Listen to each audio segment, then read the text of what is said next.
चला राम राम मंडळी, आपल्या सर्वांचं स्वागत आहे आपल्या बेधडक चॅनलमध्ये.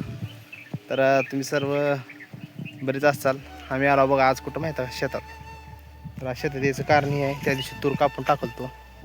आज मी आणि आमचे पप्पा आलो मागे, तुम्ही पाहू शकता. पप्पा आमची जागा करल्यात बघा.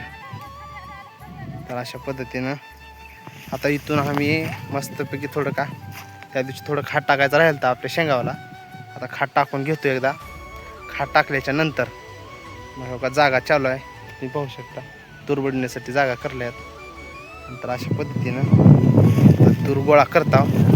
बडीनं झालं तर बडीता तूर गोळा करून नाहीतर मग जाऊन पुन्हा येऊन असंच एकदा येऊन तूर बडीणारा. तर तुम्ही पाहू शकता मागे हो का मी, आमच्या अर्धांगिनी आणि आमची वडील, आम्ही तिघंजण आलो बघा. तुम्ही पाहू शकता या ठिकाणी आपली सुंदर अशी, या ठिकाणी पाहू शकता तुम्ही कसा शेती आपली बघा.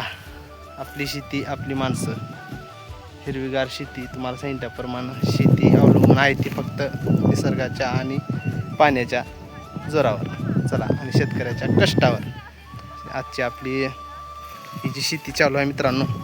ह्याच वर्षी आम्ही केलो आहे. दरवर्षी आम्ही दुसऱ्याला करायला देतो, तुम्ही पाहू शकता. तर आता तूर गोळा करणार आम्ही.